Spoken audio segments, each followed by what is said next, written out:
في اوقات ممكن حد يدعي عليا، ممكن، بس انا بسيب اللحظات دي علشان رب العالمين بيبقى عارف نيتي. هحكي لكم موقفين حسيت ان الام ممكن تدعي عليا.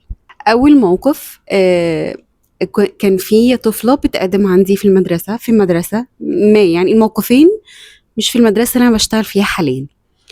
كان في بنت عندها صعوبات تعلم، والمنهج اللي احنا كنا بناخده كان صعب جدا في المدرسه اللي انا كنت بشتغل فيها قبل كده. والبنت عبقريه، بس هي بتكتب الحروف بالشقلوب. فالأم قعدت تقول لي إنها قد إيه مرتاحة للمكان وإنها مبسوطة بالبنت، عايزة حاجة سهلة وأنا شايفة إن هنا ممكن يكون سهل وكده.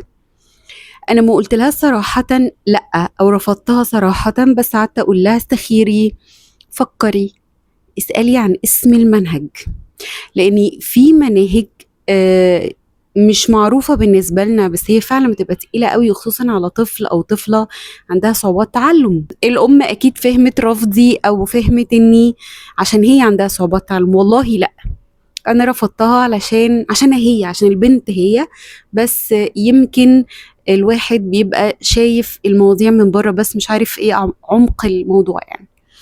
الموقف التاني، جالي طفل جميل قوي، مثقف قوي، يحب القراية، شاطر قوي، متميز. رفضته. عارفين ليه؟